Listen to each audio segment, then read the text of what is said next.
Tanya Pak Presiden. Bismillah, alhamdulillah, wassalatu wassalamu ala rasulillah wa ala alihi wa sahbihi wa man wala.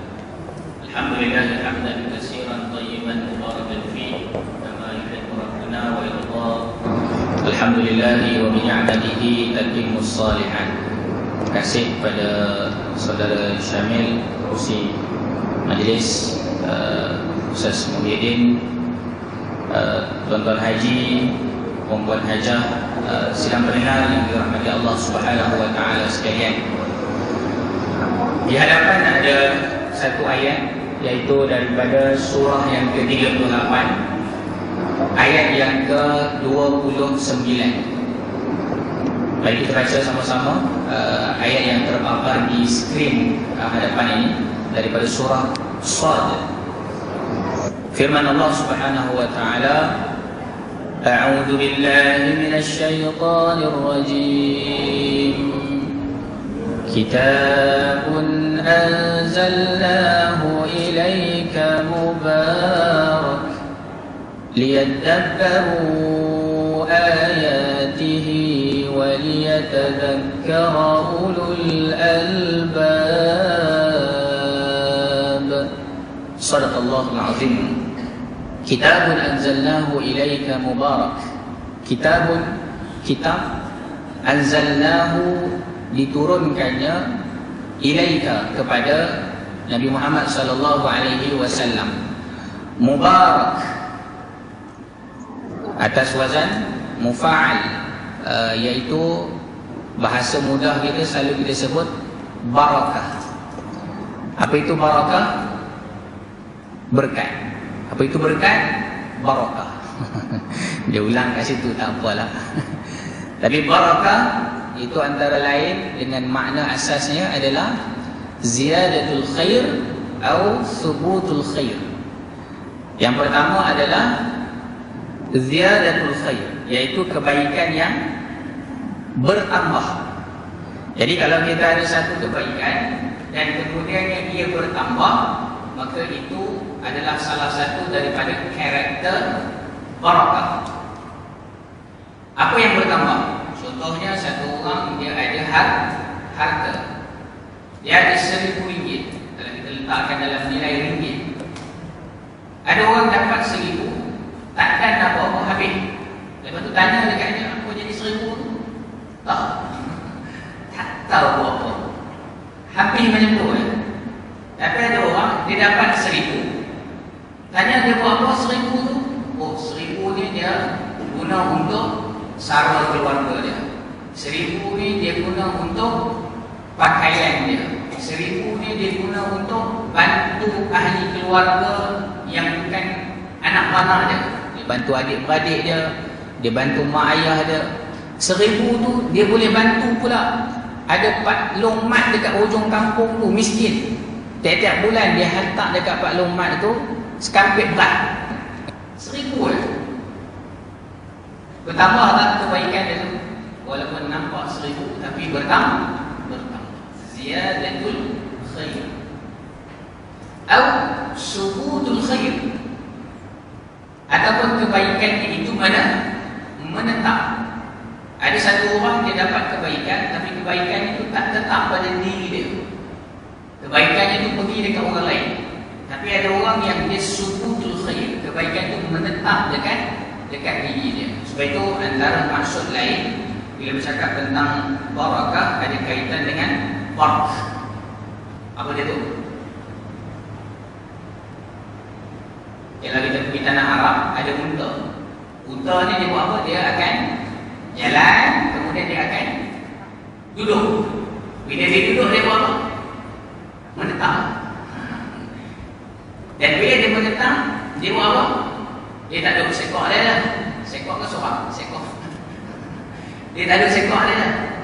Dia akan duduk dengan kumpulan dia. Apa jadi bila dia duduk dengan kumpulan dia? Dia akan mulai bertambah dan bertambah. Sebab itu juga diambil daripada Pak. Bagaimana pengalaman unta yang menetap dan kemudiannya bertambah. Saya dulu mengaji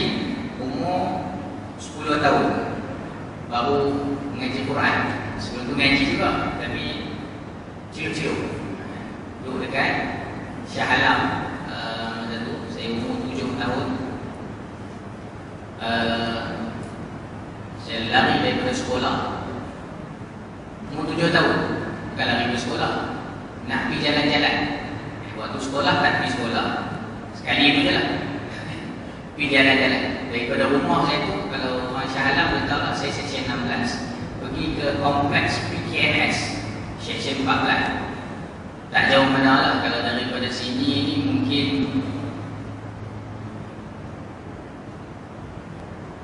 di mana? Dia dalam lebih kurang 30 km saja lah.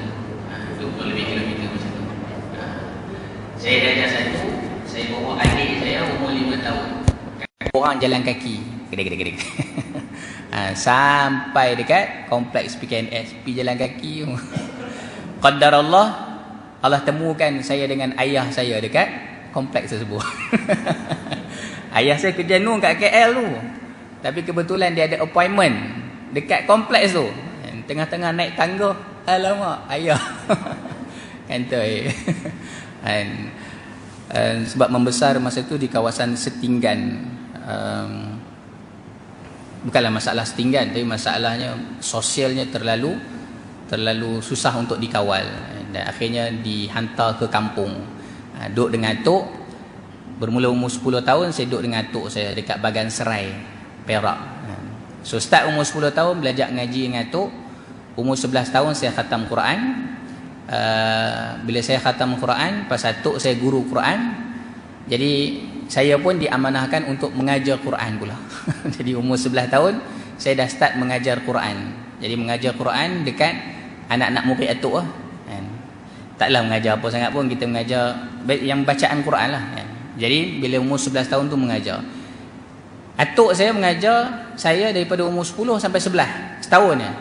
Kenapa setahun? Pasal saya ialah cucu guru Quran. Jadi dia tak boleh pergi mana. Celik pagi, hari cuti ngaji. Lepas maghrib wajib ngaji. Tak boleh lari ya, pasal tok kat sebelah. Jadi habis setahun tu habis lah. Umur 11 tahun saya mengajar Quran. Jadi bila atuk saya mengajar Quran, atuk saya dapat pahala tak? Atuk saya ngajak saya. Dia kalau orang Perak, tok ni perempuan. Kalau tok Wan, lelaki. Saya sebut ni atuk. Tok ni perempuan lah, tok perempuan. Tok saya dapat pahala tak mengajak saya? InsyaAllah dah dapat. Lepas saya umur 11 tahun, saya pula mengajar anak-anak murid tok saya. Tok dapat pahala tak? Bukan tok saya mengajar, saya yang mengajar. Macam mana dapat? Tok tak mengajar, saya yang mengajar. Dapat juga. InsyaAllah dah dapat. Jadi bila tok saya mengajar saya, dia dapat pahala. Saya mengajar Quran, tok saya pun dapat pahala. Dan saya tak mengajar umur 11 tahun tu je, saya mengajar Quran sampai hari ni.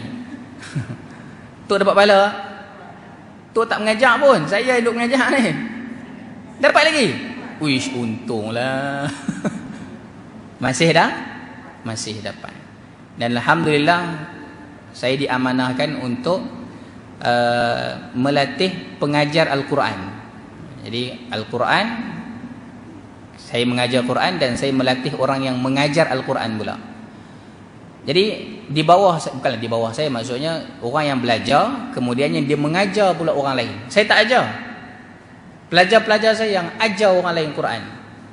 Tok dapat pahala tak? Takkan dapat lagi kot. Bukan tok saya ajar, pelajar saya yang ajar. Dapat lagi. Astagfirullah. Masih dapat. Jadi itu namanya apa? Barakah. Ini bukan MLM ya. Bukan multi level marketing, tapi ini barakah. Sebab itu boleh cakap tentang kitabun anzalnahu ilaika mubarak. Ayat ini menyebutkan tentang mubarak. Kita nak tak mubarak itu? Nak sangat.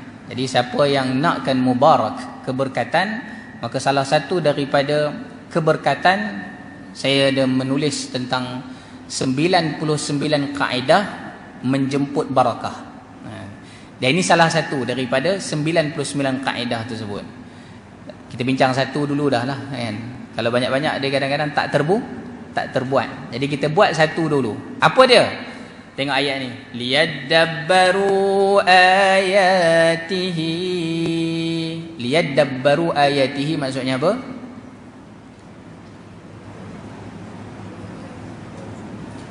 Bila kita bercakap tentang barakah, jalan untuk memperolehi barakah berpandukan kepada ayat ini. Yang pertama adalah Al-Quran perlu liyadabbaru ayatihi, perlu ditadabbur. Jadi insya-Allah pada pagi ini, dalam masa yang ada, insya-Allah kita akan pergi kepada proses untuk tadabbur. Tadabbur tu apa? Kalau baca qara'a, selalu kita sebut kan, iqra, baca. Kalau tilawah, kita tahu tilawah maksudnya apa? Baca dan ikuti. Dia bukan sekadar baca, tapi baca dan ikuti apa yang dibaca itu. Itu tilawah. Tarannum, baca dengan ada dia punya lagu dia, lenggok dia. Tadabbur, tajwid kita tahu kan, tahsin pun kita tahu, tadabbur pun kita tahu juga. Itu tadabbur ni apa? Adalah apabila kita membaca Al-Quran, kita bukan sekadar lah, maksudnya kita baca dan kita berusaha untuk faham sahaja ke? Tidak. Faham sehingga buahnya adalah amal. Maka itu adalah orang yang bertadabbur. Dibaca satu ayat tersebut cerita tentang ini. Siapa yang nak memperolehi barakah, maka Al-Quran perlu dibaca, difahami dan sehingga diamalkan. Oh, rupanya nak dapat barakah, buat apa? Baca, faham, amal. Ini namanya tadabbur. Proses ni menggunakan apa? Ni perlu menggunakan ni apa ni kat kepala ni? Otak kena guna otak, kena guna akal. Jadi ini kena difungsikan. Sebab itu dalam proses untuk memahami ayat Allah, tidak boleh lari daripada berfikir. Nanti ada yang kata, macam mana ustaz nak fikir macam mana? Tak larat nak fikir dah. Dulu macam-macam dah, fikir itu fikir ni. Lah ni nak fikir lagi ke? Nak fikir lagi ke? Kena fikir. Jadi Al-Quran memang menganjurkan kita untuk berfikir. Siapa yang kena fikir? Ustaz tanya, ustaz fikir sendirilah. Siapa yang kena fikir? Saya ni ustaz saja ke? Tak, saya. Kalau tunjuk pada diri sendiri, siapa? Saya. Kalau cakap dengan kawan sebelah, siapa? Saya. Maksudnya yang kena berfikir ni diri sendiri. Macam tu tak payah datang kuliah lah, fikir sendiri je lah. Yelah, walaupun kita berfikir, tapi ada kaedah yang kita berfikir sendiri dan ada kaedah yang kita berfikir sendiri dan bersama-sama. Maksud bersama-sama tu bukannya hanya seorang je fikir, semua orang berfikir. Jadi insya-Allah pada kali ini kita nak melihat anjuran untuk bertadabbur, kerana memang Al-Quran menganjurkan kita untuk berfikir. Jadi saya pun fikir macam manalah nak ajak orang bertadabbur. Pasal daripada dulu mengaji, kalau saya dekat Darul Quran Kuala Kubu Baru dulu, Jakim, selalu duk dengar ayat sini duk baca. Afala yatadabbarunal Qur'an. Apakah kamu tidak mentadabburi Al-Quran? Ya. Nak tadabbur macam mana? Macam mana nak tadabbur? Fikir lah. Oh, fikir. Nak fikir apa? Apa nak fikir Jadi alhamdulillah, sidang pendengar haji hajah, di tangan haji hajah ni ada 2 jilid buku. Ini buku kita cetak 1000 naskah. Bukan 1000 naskah, 1000 set. 1000 set maksudnya jilid 1 ada 1000, jilid 2 ada 1000. Semua dah dapat ke? Ada 2 jilid, ambil jilid 1 dengan jilid 2. Dua-dua jilid. Tapi kan kita baru jumpa jilid 1 dulu ke? Tak, dua-dua jilid. Ini adalah buku yang sudah diwakafkan. Saya bagi tahu ya, ini wakaf. Bila wakaf, saya mohon bantuan kepada semua. Bila sebut tentang wakaf, tolong dijaga seperti mana wakaf. Means what? Kalau kita dapat buku ni, kita tak nak guna, bagi kepada orang yang nak guna. Pasal wakaf ni milik siapa? Milik Allah. Jadi kita sedang jaga amanah siapa? Amanah Allah. Jadi tujuan buku ni dicetak supaya kita dapat belajar sama-sama dan kita dapat gunakan dalam pembelajaran tadabbur. Nanti saya akan terangkan sedikit. Sebab hajah-hajah kita sedang ambil jilid yang kedua. Sekejap Haji dah ada jilid yang kedua sekali. Jilid 1 saja. Bawah boleh tolong.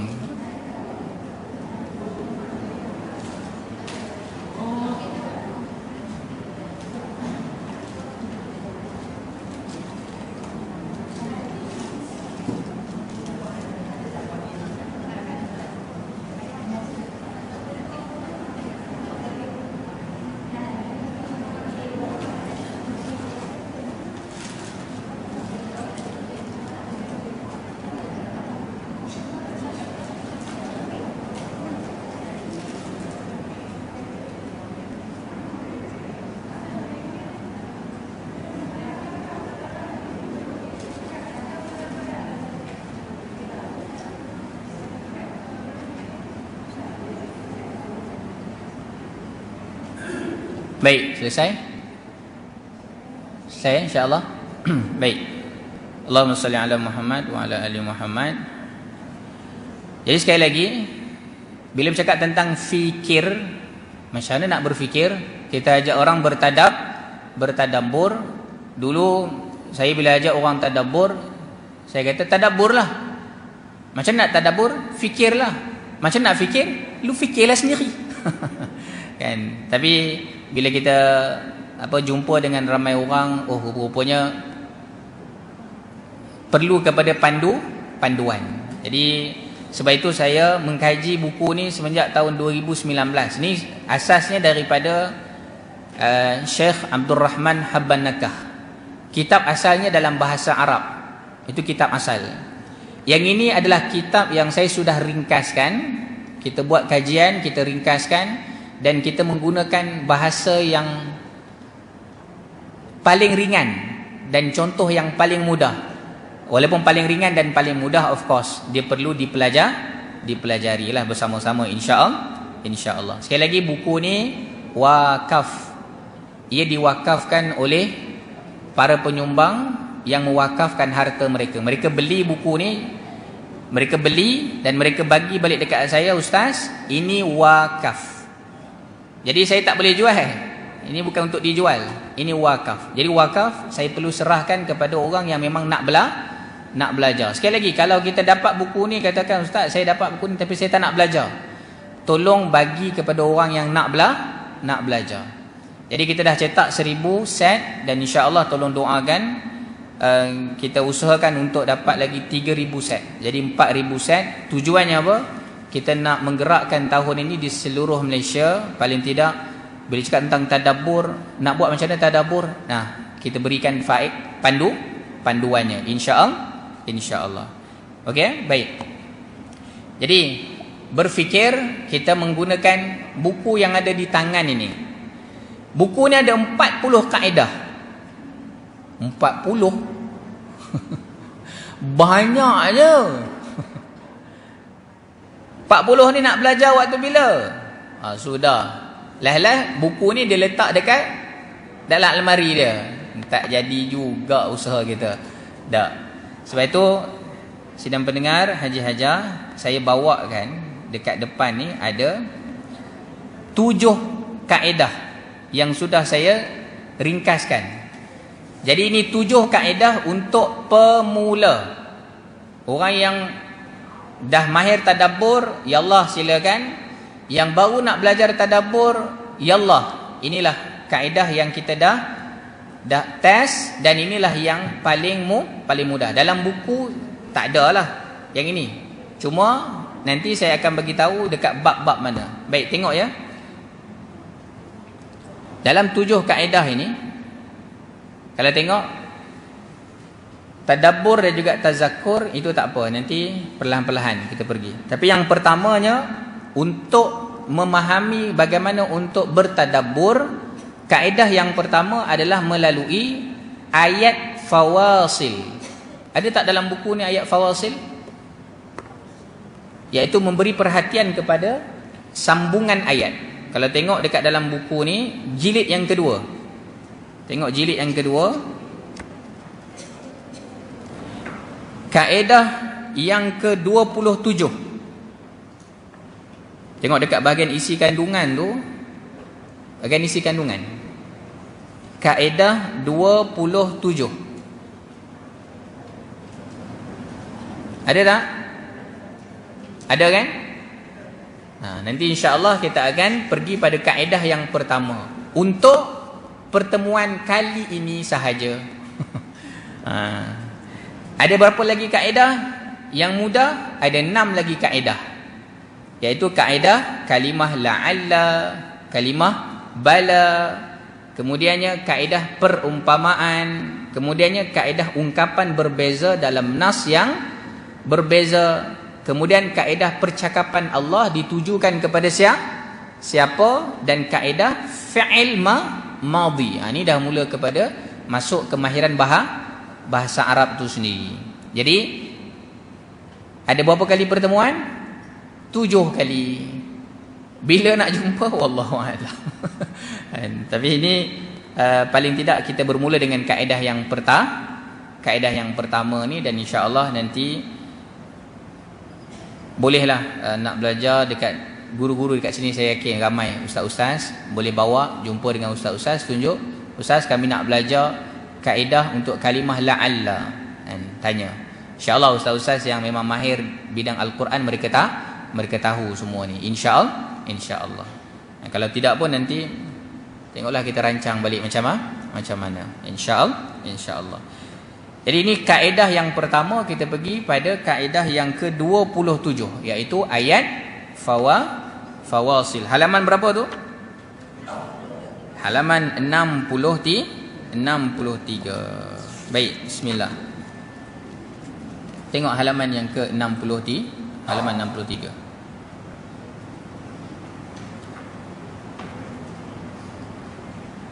Sekali lagi, tadabbur kena berfikir tak? Kena fikir tak? Kena. Siapa yang nak kena fikir? Ustaz? Tak. Saya. Saya tu maksudnya siapa? Semua kita. Kita fikir sama-sama. Kita fikir sama-sama. Baik. Tengok kaedah yang ke-27. Iaitu kajian mengenai fawasil ayat, iaitu penyambung ayat dengan mengambil kira bentuk lafaz. Ini yang dekat depan ni ringkasan saja. Di dalam ayat Al-Quran kita perlu memerhatikan dengan jelas bahagian fawasil ayat, iaitu penyambung ayat, dan mementingkan penggunaan lafaz. Hal ini berikutan, setiap lafaz ataupun ayat yang dipisah ada kaitannya dengan ayat yang sebelumnya untuk menjelaskan maksud perkataan tersebut dengan lebih mendalam. Jadi apa pentingnya fawasil? Untuk boleh menghubungkan antara satu ayat dengan ayat yang lain, ataupun memahami makna ayat dengan ayat yang lain. Contohnya adalah kalau katakan kita bercakap dalam bahasa Melayu, Ali adalah seorang yang. Boleh faham tak? Pasal apa tak boleh faham? Pasal ayatnya tak sambung habis. Jadi macam mana nak sambung bagi habis? Kena baca ayat selepas itu. Ali adalah seorang yang apa? Bijak. Boleh faham tak? Boleh. Sebab apa? Kita baca sambungan selepas tu. Apa ayat penyambung dia dekat sini? Yang. Dalam bahasa Arab, yang apa dia?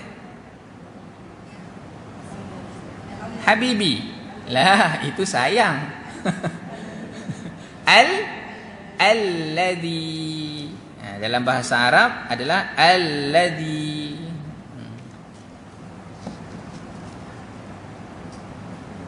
Ambil satu dululah, alladhi.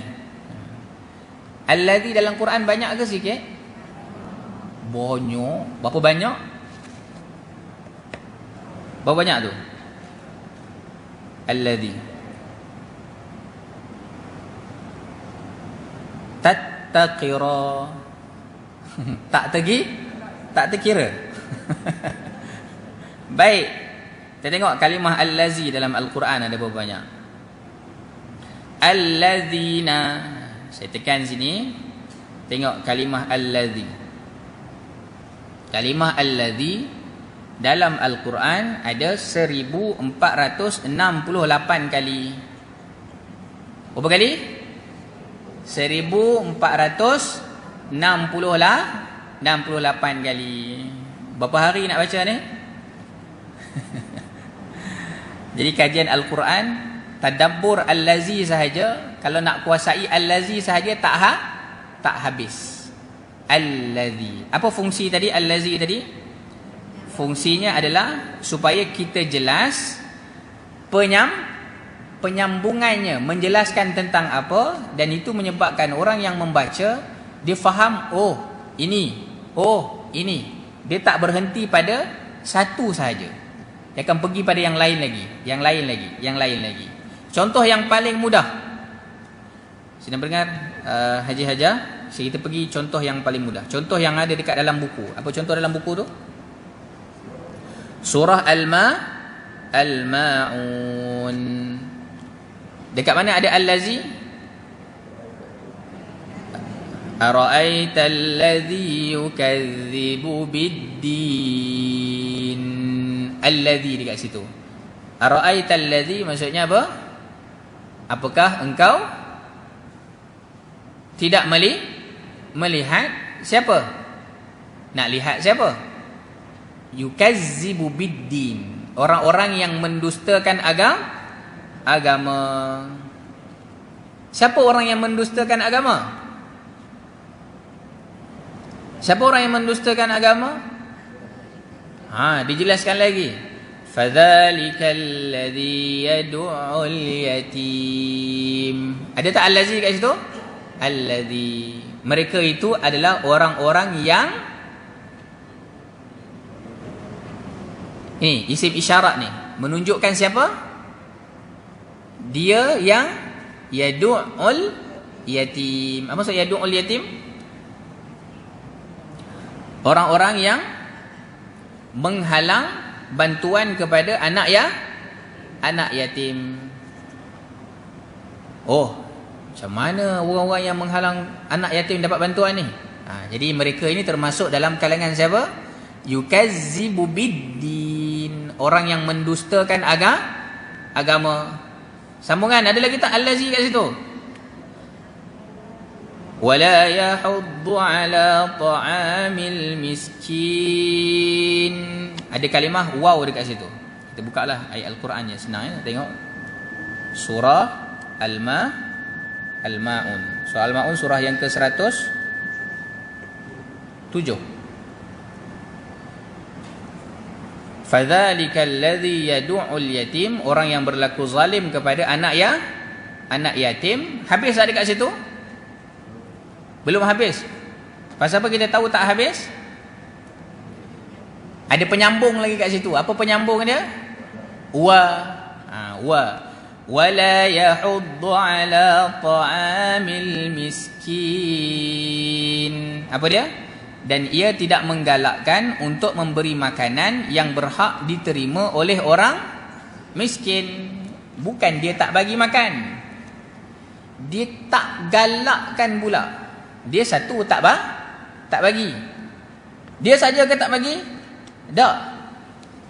Han jangan duk bagi kat dia. Han kalau tolong dia, tengok satgi han tolong. Dia pula tolong galakkan. Han jangan tolong orang miskin. Oh, ini pun termasuk dalam kalangan orang yang apa? Mendustakan agama. Okey tak kita ni jadi pendusta agama? Orang jumpa kita, hang ni pendusta agama.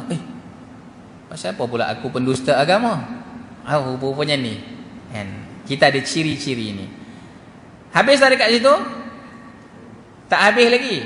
Ada tak kalimah sambung lagi dekat situ? Ada. Ustaz kata al-lazi je. Ada wa pula. Ada fa pula. Tak apa, ini kalau kaedah bahasa Arab nanti didalamilah kaedahnya. Tapi kalau bahasa Melayu, dan sambung tak? Sambung. Fa, maka sambung tak? Sambung. Jadi mana-mana yang kita tengok dalam Al-Quran dia menjadi penyambung, maka itu adalah kaedah fawasil. Lah, ingatkan al-lazi je, tak habis lagi ni. Fawailul lil musallin, maka kecelakaanlah bagi orang-orang yang sembahyang. Ini yang jadi bahaya. Sebab apa? Sebab kita berhenti dekat fawailul lil musallin. Saya ada apa baru-baru ni buat kaedah tadabbur. Dia tadabbur surah ni. Lepas tu dia buat jangkaan. Oh, rupa-rupanya orang yang solat ni celaka. Sudah dia buat kesimpulan macam tu pula. Dia kata, bayangkan solat pun boleh celaka. Saya tanya dekat dia, solat tu celaka macam mana? Iyalah. Tengok solat pun celaka. Jadi nak buat macam mana? Dia pun tak tahu nak buat macam mana. Kalau tak tahu nak buat macam mana, maksudnya kena diterangkanlah. Nak buat macam mana? Oh, ayat ni dia tak habis dekat situ. Tengok kaedah dalam buku ni. Kaedah dalam buku ni menerangkan tentang fawailul lil musallin. Jadi kalau kita baca fawailul lil musallin, ni saya ringkaskan di sini. Kalau kita berhenti pada lil musallin, itu akan membawa makna yang silap. Sebab tu jangan berhenti. Jangan berhenti pada sampai musallin saja. Kena sambung. Kerana ayat yang berikutnya itulah yang merincikan. Sebab tu bila kita baca kalimah dalam Al-Quran, allazi, jangan berhenti kat situ je. Tengok lagi. Apa selepasnya? Apa lagi selepasnya? Jadi bila kita baca kalimah allazi, itu menyebabkan apa? Bila kita baca Al-Quran, kita nak berhenti tak? Tak. Nak sambung lagi. Apa lagi ni? Kisah apa lagi ni? Ni apa lagi ni? Habis tak? Tak habis lagi. Berapa ribu kali dalam Quran? Allazi tadi? 1468 kali. Bila nak habis ni wallahu alam. Tapi yang pentingnya kita tahu bahawa sangat banyak. Jadi kalau orang yang baca kalimah Al-Lazi saja, dia kaji tentang Al-Lazinya, seronoknya, ya Allah, ada lagi. Oh, ini Al-Lazi. Oh, Allah cerita tentang siapa ni? Tentang orang yang mendustakan agama. Sampai fawailul lil musallin. Celaka pula orang yang solat. Siapakah yang celaka ni? Sebab itu kena baca ayat yang selepasnya. Alladzina hum an salatihim sahun. Oh, bukan orang yang solat semata-mata, tetapi orang yang mereka itu solatnya sahun. Sahun maksudnya apa? Lalai. Sahun. Dalam Al-Quran, kalimah sahun ini hanya 2 kali sahaja, iaitu satu pada surah Az-Zariyat, surah yang ke-51. Alladzina hum fi ghamratin sahun, iaitu orang-orang yang tenggelam di alam kejahilan serta mereka melalaikan hari pembalasan. Tengok ayat Al-Quran dia di situ. Alladzina hum fi ghamratin sahun, iaitu orang-orang yang tenggelam akan kejahilan serta lalaikan hari pembalasan. Ni cerita tentang siapa pula ni? Ni cerita tentang siapa?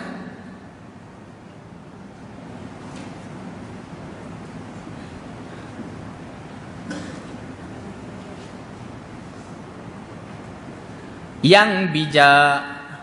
Tengok dekat depan ni contoh. Yang bijak. Ni cerita tentang siapa yang bijak ni?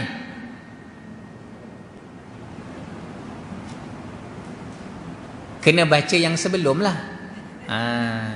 Oh, rupanya cerita tentang Ali adalah seorang yang bijak. Yang ni cakap tentang apa? Yang tenggelam dengan kejahilan serta dilalaikan. Ni cerita tentang siapa? Baca ayat sebelumnya tu. Qutilal kharrasun, binasalah orang-orang yang sentiasa mengeluarkan pendapat dengan cara agak-agak sahaja. Macam ni kot.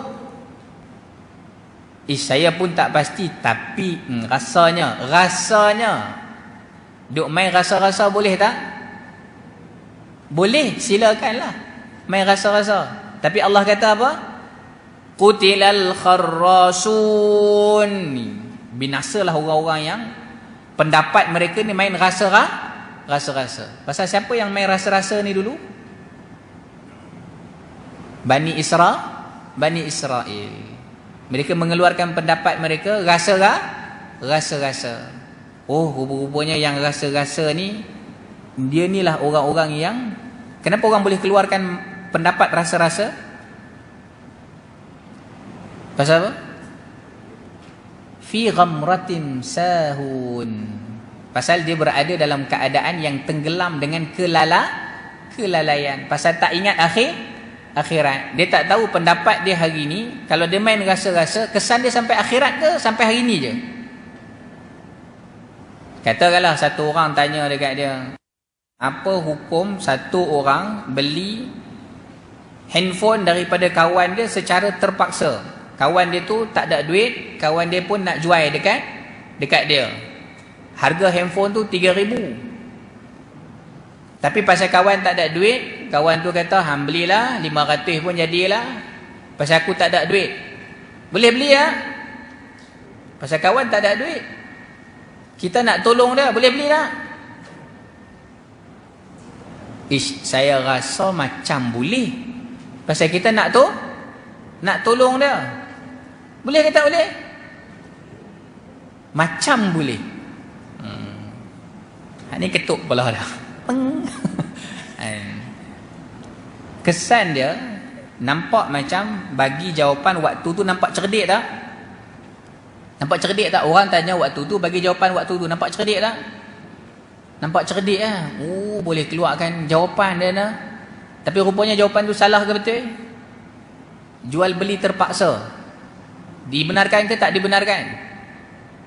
Tak boleh. Orang dalam keadaan terpaksa, terdesak. Nantilah mengaji bab kitab fiqh muamalah. Saya bagi contoh tu supaya apa?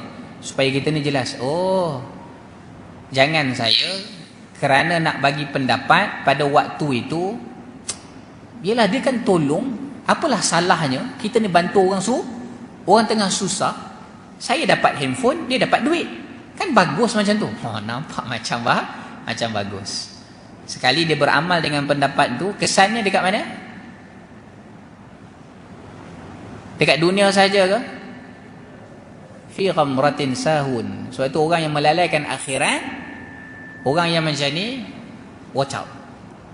Pendapat kamu boleh digunakan pada waktu itu, tapi sebenarnya kesannya sampai akhirat. Kalau harta itu adalah harta yang haram, nak main-main tak dengan mengeluarkan pendapat agak-agak? Jangan main agak-agak. Yang ini saya tak jelas. Saya rasa saya kena check kitab dulu. Saya cek kitab dulu. Bagi masa dekat saya. Tapi saya nak balik dah. Handphone ada kan? Bagi nombor telefon. Saya jawab dalam telefon. Boleh tak macam tu? Boleh. Itu lebih selamat. Dan memang paling selamat. Pasal tak nak jadi kutilal kharrasun. Celakalah orang yang memberikan pendapatnya secara agak-agak. Satu lagi. Dalam Quran, sahun pada ayat yang kita baca tadi. Alladzina hum an salatihim sahun. Celakalah orang-orang yang melalaikan salatnya. Sahun ni banyak perbincangan. Satu, maksudlah lalai. Ulama bincang pula, sahun ni lalai waktu bila? Waktu dalam solat ke waktu luar solat? Itu pun dibincangkan. Kalau lalai dalam solat, yang biasa kita fikir macam mana lalai dalam solat? Tak khusyuk. Pasal apa tak khusyuk? Tengah sembahyang, Allahu Akbar, yang lupa jadi ingat. Dekat bawah tu rupanya. Baru dia ingat letak kunci dia dekat mana. Yang lupa jadi ingat. Tengah sembahyang. Yang ingat jadi lupa. Sembahyang. Yang ingat jadi lupa. Rakaat pertama ke rakaat kedua? Pertama ke kedua? Solat subuh pun lupa. Kok solat isyak 3-4 kan? Subuh 1 ke 2? Rasa macam dah 2. Yang lupa jadi ingat, yang ingat jadi lupa. Itu lalai tak dalam solat? Satu, orang yang melalaikan solat. Ada lagi tak orang yang melalaikan solat? Saya Al-Fadil Ustaz Adi Hidayat, antara lain yang mensyarahkan tentang sahun, ketika kami belajar tentang kalimah sahun itu, dia kata antara orang yang melalaikan, orang yang tidak pernah upgrade kualiti solat dia. Apa maksud upgrade kualiti solat? Solat masa darjah 5, itulah solat masa umur 50 tahun. Faham tak? Itulah kualiti solat dia. Inna lillahi wa inna ilaihi raji'un. Tapi insya-Allah yang dekat sini, tiap-tiap kali pengajian kan ada belajar bab solat dan sebagainya, itu alhamdulillah orang yang tidak sahun. Tapi kita takut juga kita termasuk dalam kalangan orang yang sahun. Saya semenjak 2012 saya mengkaji secara detail bab solat. Saya adalah mengeluarkan beberapa buku terkait dengan solat. Pasal apa? Bila saya tadabbur ayat ni, saya tak nak masuk dalam kalangan orang yang sahun. Tak nak jadi orang yang solat saya dulu, kini dan sampai bila-bila. Itulah solat dia. Solat masa tingkatan 5 sama dengan solat umur 63. Tak ada beza. Kita solat bila dalam sujud baca apa?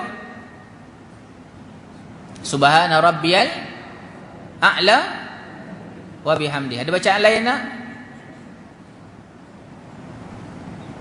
Tahlah ustaz, tu jelah bacaan kami tahu pun. Belajar dulu. Subhanakallahumma wa bihamdika. Ada lagi bacaan-bacaan yang lain tak? Ada lagi. Bacaan yang lebih masyhur ada tak?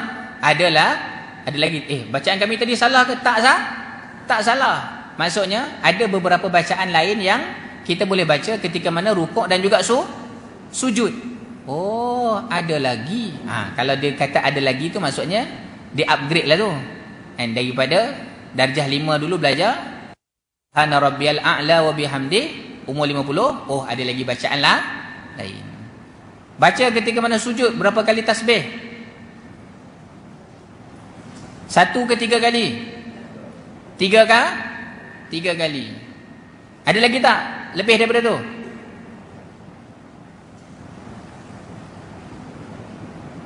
Taklah Ustaz, kami belajar 3 je.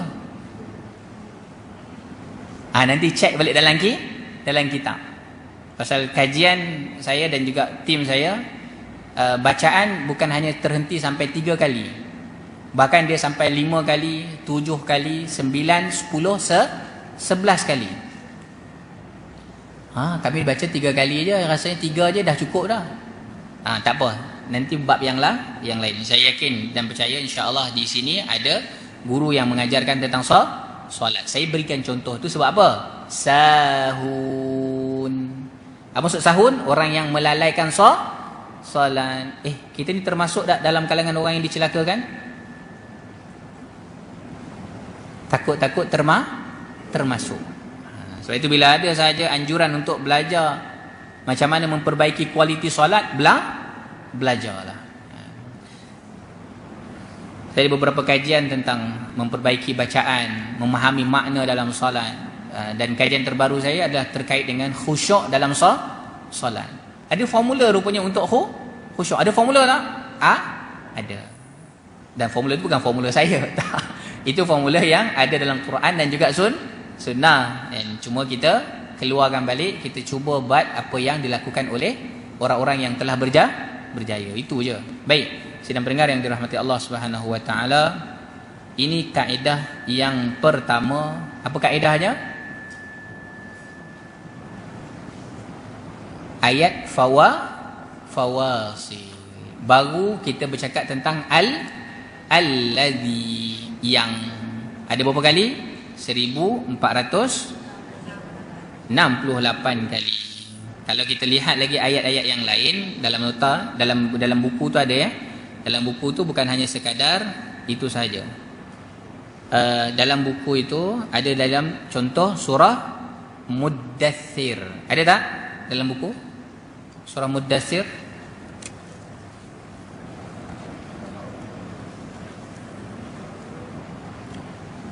Contoh yang keempat, halaman 65 tu.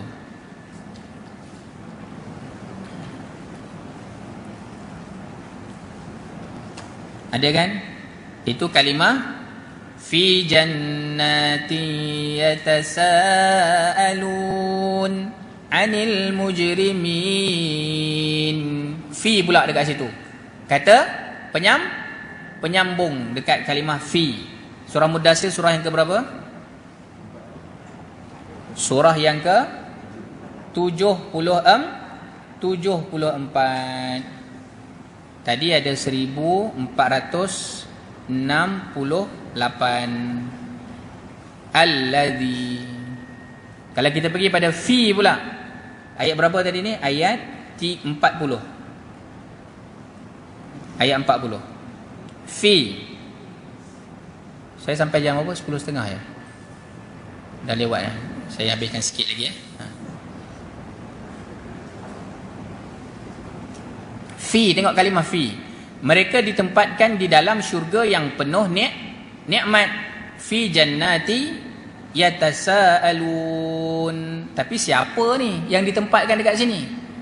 Maka kita nak kena baca ayat sebelum dan juga ayat selepasnya. Ayat sebelumnya apa? Illa ashabal yamin. Kecuali puak kanan. Oh, rupanya dicakap tentang puak kanan. Mereka berada di mana? Di dalam syurga. Yatasaalun, saling bertanya. Mereka bertanya tentang siapa? Anil mujrimin, tentang orang-orang yang bersalah. Oh, tanya pula tentang orang yang bersalah. Dekat mana tempat orang yang bersalah tu? Masalakakum fi saqar. Apakah yang menyebabkan kamu masuk ke dalam neraka saqar? Kita bercakap tentang fi Rupa-rupanya kena baca ayat sebelum, kena baca ayat selepas, baru boleh faham. Ya Allah, berapa banyak kalimah fi dalam Al-Quran? Berapa banyak? 1675 kali fi. 1675 kali. Haji-haji habis tak nak gaji Al-Lazi dengan fi? Berapa banyak kalau kita campur yang dua ni? Campur dua ni. 8, 5, 13. 6, 7, 14. 4, 6, 11. 3143 kali. Baru 2 kali 5. Kita baru kaji berapa pagi ni? 1, 2. Jadi kalau kita bercakap tentang tak tahu nak tadabbur apa, hari ni tahu tak nak tadabbur apa? Tahu tak nak tadabbur apa? Ayat fawasil. Kalimah apa? Allazi dengan fi. Nota ni tak habis baca lagi. Kalau kita sambung yang lain-lain, Haji Nazliah kata bila nak habis 10.30 orang. So sidang pendengar yang dirahmati Allah Subhanahu wa taala, haji-haja. Awal tadi kita baca ayat Al-Quran apa dia? Kitabun anzalnahu ilaika mubarak. Kitab ini iaitu Al-Quran diturunkan padanya kepada Nabi sallallahu alaihi wasallam mubarak. Penuh dengan keberkatan. Berkat tak? Mana tahu berkatnya tadi? Lah, saya baru kaji tentang Al-Ladzi. Tak habis. 1468 kali. Baru masuk kalimah fi. Hang pi mana? Baru fi. Oh, fi pun tak habis. Maka kalau kita kata tak ada apa yang nak kita kaji mengenai tadabbur Al-Quran, inna lillahi wa inna ilaihi raji'un. Sebenarnya banyak sangat yang kita nak kena kaji. Baru satu kaedah. Ada berapa kaedah lagi?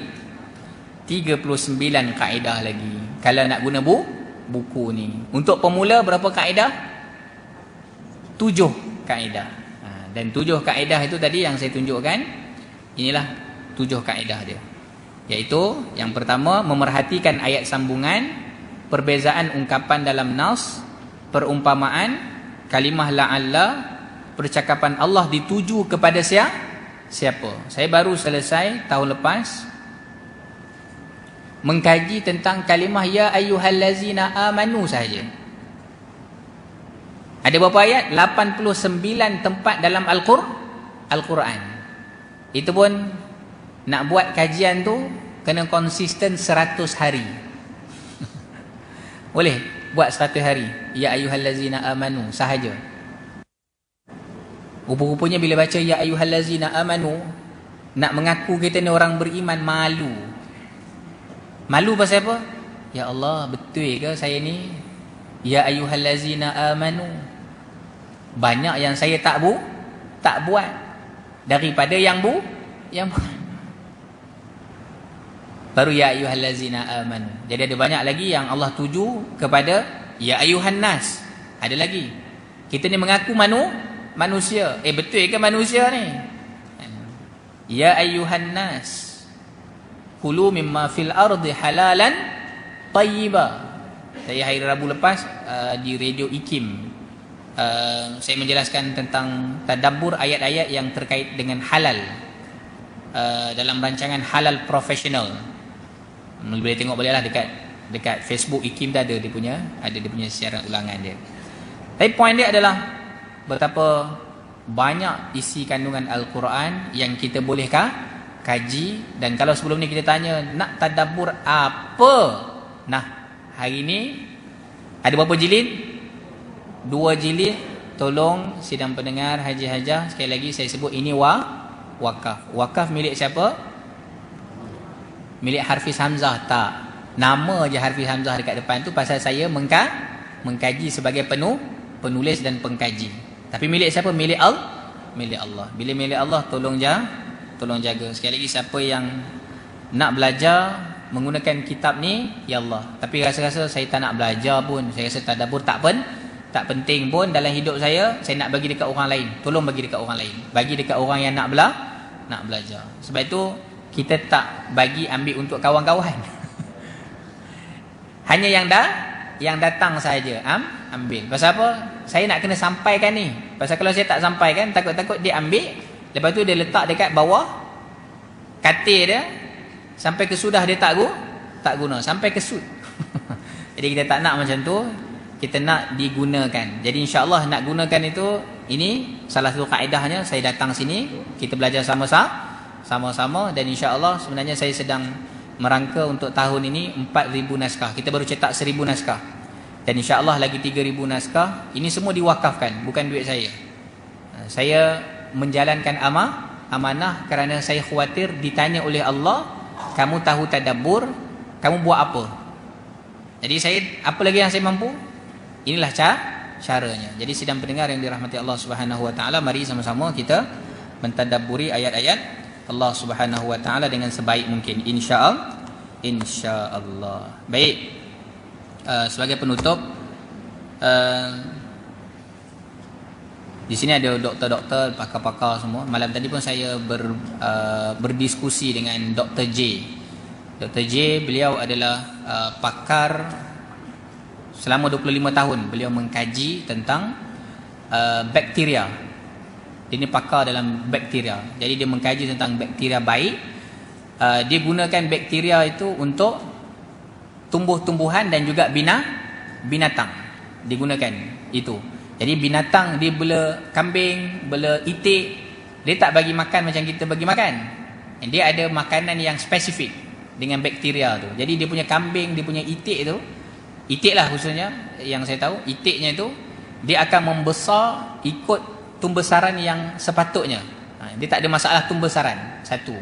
Yang keduanya, itik-itik dia ni kalau makan sunnah. Macam mana? Dah, dia kalau makan kenyang akan berhenti. Pasal binatang dia macam kita juga kan, kalau sedap makan tak berhenti. Dia makan berhenti. Ini kajian dia. Tapi semenjak 2020, oleh kerana satu, dia kehilangan isterinya. Yang keduanya adalah dia berkahwin dengan isteri yang baru, ada masalah kanser cervix dan juga jantung bengkak. Satu, menggunakan kaedah perubatan moden, tapi dia juga adalah pakar dalam bidang bakteria. Jadi dia gunakan kajian dia ke atas binatang, tumbuhan, buat pula dekat manusia. Siapa orang yang dikaji dia? Isteri dia. Dan qaddarallah, alhamdulillah, isterinya itu sembuh. Jadi sebab itu daripada PKP, dia buat produk dia tu namanya Kausar. Dalam Kausar itu campuran air suling, tebu hitam dan juga 3 jenis bakteria.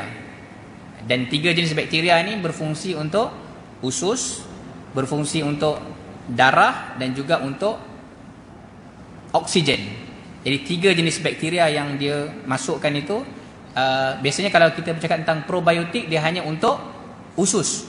Tapi dia bukan probiotik untuk usus saja. Bakteria yang ada dalam probiotik itu untuk usus, darah dan juga oksigen. Maksudnya dia membetulkan balik kita punya sistem, ekosistem dalam badan. Jadi sidang pendengar yang dirahmati Allah Subhanahu wa taala, pada tadi saya berbincang, berdiskusi dengan beliau sama dengan teman-teman. Ada yang masalah stroke, masalah kanser, masalah, saya sendiri ada masalah gastrik, GERD, sampai tahun lepas jantung, dan tahun ni anxiety.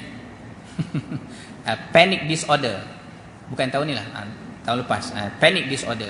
Jadi alhamdulillah, saya juga antara orang yang kerana mengamalkan Kausar, alhamdulillah Allah kurniakanlah kebaikan pada amalan itu. Alhamdulillah. Jadi tuan-puan, haji-hajah yang dirahmati Allah Subhanahu wa taala, saya ada bawa lah sikit dekat belakang itu adalah daripada DU Kausar.